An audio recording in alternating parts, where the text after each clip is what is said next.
What's up, YouTube? It's Anthony from Meineke, Cinnaminson. We got a 2010 Nissan Rogue, and you may be hearing an odd popping noise from your door driving down the road while your radio's off.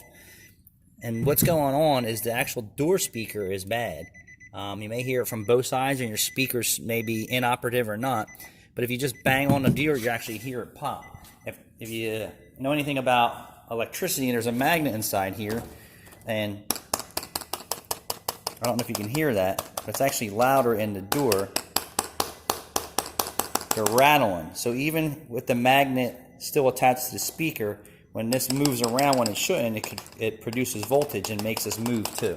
So if you got an odd noise in your Nissan Rogue from your driver's door and you bang on it, chances are your door speakers are bad.